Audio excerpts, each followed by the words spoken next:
him earlier today. What did he show you tonight? He was great. Stuffed the stat sheet, played good defense, tons of energy. I mean, I don't think he's really played since the G League bubble. So heck of an effort from him, and proud of the way he played. What was your message to the guys throughout this one and at the end of it in the locker room? A lot of guys get an opportunity that they don't usually have. Yeah, that's a great team. That's a team with the best record in the league.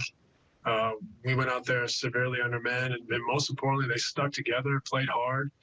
Defensively, were pretty good. Maybe gave up too many threes, but otherwise did a lot of good things defensively. And just told them I was proud of them. And it was great to see some of those guys get some minutes, some opportunity, make some buckets, get some rebounds and stops, and just kind of develop. So lots to be thankful for. And we move on to Detroit. Alex Schiffer, The Athletic. Hey, Steve, I got two for you. Piggybacking off of Grady, you mentioned kind of the speed dating aspect with Alizé. Just were you able to run any hard sets for him, or did he get a lot of those 23 points just off of, feel for the guys and kind of playing off them? Yeah, we didn't run anything for him. And, he just played hard, rebounded the ball really well, got in the cracks, cut, screened, rolled, played, ran the floor. He made a lot of little floaters in and around the basket, just activity and energy. So it's a great effort for a guy who joined us this morning. And then just with Reggie Perry, it seemed like he was shooting with a lot of confidence tonight. Just what did you notice about him tonight, especially, first time he got run since the G League bubble? Yeah, we know he can shoot. I think Reggie could develop into a very good shooter. He's a young player that has a future. He's got to continue to play hard and develop his motor and his alertness defensively, but very capable player. And glad he got some minutes tonight and can continue to develop. Christian Winfield, New York Daily News.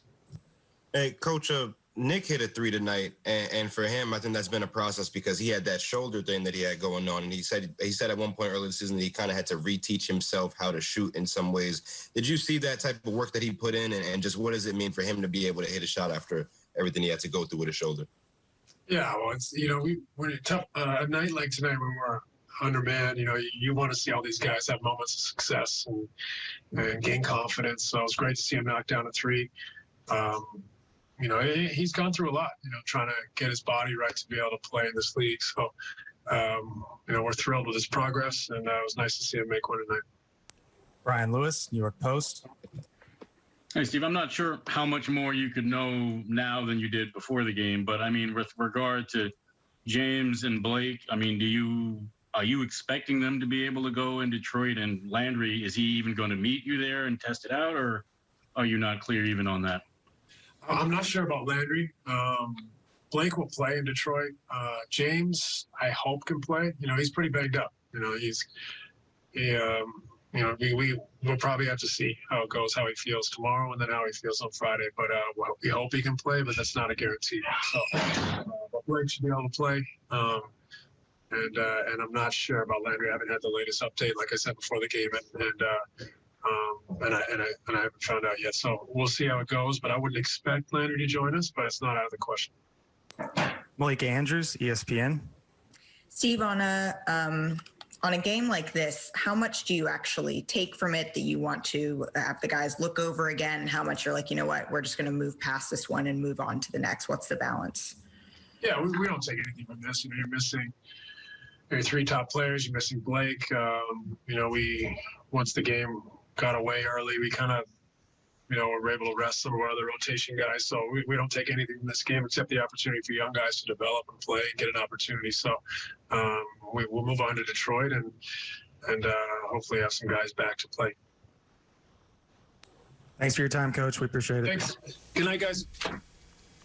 So, Frank, I guess the best thing to come out of tonight, obviously, some playing time for guys like Perry and Johnson who shined, and it's too early to know whether Harden will be back in on Friday. Yeah, good question by Brian Lewis of the New York Post, trying to get to the bottom of what's going to happen on Friday. So Blake Griffin will be available for the Brooklyn Nets on Friday, going back to Detroit. It'll be an emotional game for him, and they'd like to see James Harden play. But again, he did take a big knock from Garrison Matthews the other night against Washington. The fact that I was surprised that Harden started the second half, I was really...